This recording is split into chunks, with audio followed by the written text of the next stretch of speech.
बाथायाव citation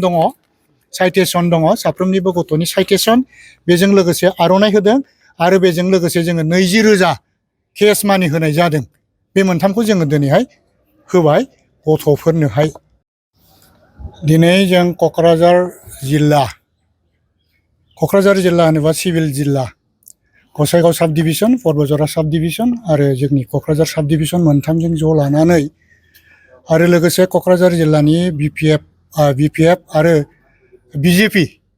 joint जोङो दिनैहाय जाय गथ'फ्रा थांनाय 2026 नि HSLC आरो हायार सेकेन्डारियावहाय टप मोनदों 10 टप आरो बेजों लोगोसे एमआइलफ्रावहाय जायफ्रा हाइस्ट मार्क मोनबाय बे गथ'फोरखौ जोंनि सेन्ट्रेल बिपिएफनि हाग्रामा महिलारिनि सिन्था धाराजों लानानै सिन्था धारा बादियै जोंखौ बिथोन होनाय बादियै सोलोंथाइखौ गोजौआव लांनो थाखाय फरायसाफोरखौ उत्साह होनांगौ आरो माबादि उत्साह होयोबा जोङो गथ'फोरखौहाय गोजौआव लांनो हागोन सुबिदा होनानै माबादि सुबिदा होयोब्ला जागोन बेखौ लानानै जोंखौ बा सेन्ट्रेल बिपिएफआ जेरैबादि सावरायनानै डिसिसन लादों बे डिसिसन लानाय बादियै जों दिनै क'क्राझार जिल्ला बिपिएफ आरो बिजेपिआ सेन्ट्रेल बिपिएफनि बिथोन बादियै first in our BTC area दिनै 23 मेआवहाय जोंखौ फार्स्ट बिथोन होदों आरो बे हिसाबै जोङो क'क्राझार जिल्लायाव थानाय गासै 102 जन 102 फरायसा इनक्लुडिं CBSE सेबा बेनिफ्राय मा होनो बेखौ Assam higher secondary education council AHSEC आरो बेनिफ्राय CBSE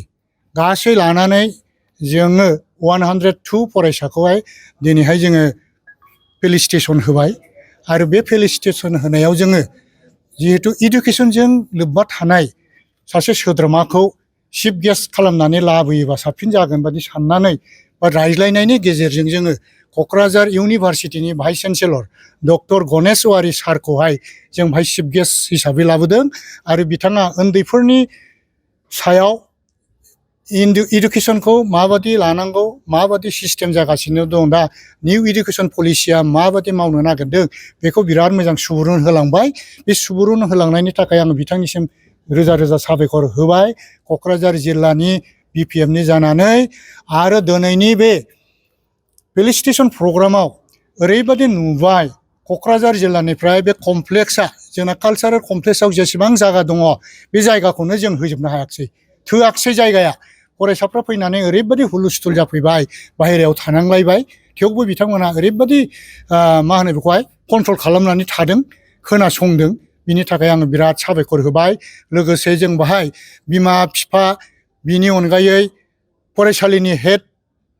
आरो लोगोसे SMDCनि प्रेसिडेन्ट मेम्बार बिथांमोनखौबो बाहाय लेंहरजोबनानै जोङो स्कुल आरो कलेजनि प्रिन्सिपाल हेडमास्टारफोरखौबो जोङो बाहाय फेलिसिटेसन होफाजोबनाय जाबाय बिमा बिफाखौथ' होखादोंआनो जों फरायसाजों लोगोसे दा जों बाहाय नुदों ओरैबादि गोजोननाय फैदों जोंहा क'क्राझार जिल्लायाव स्पेसियेलि एमआइल साबजेक्टआव बर' एमआइलआव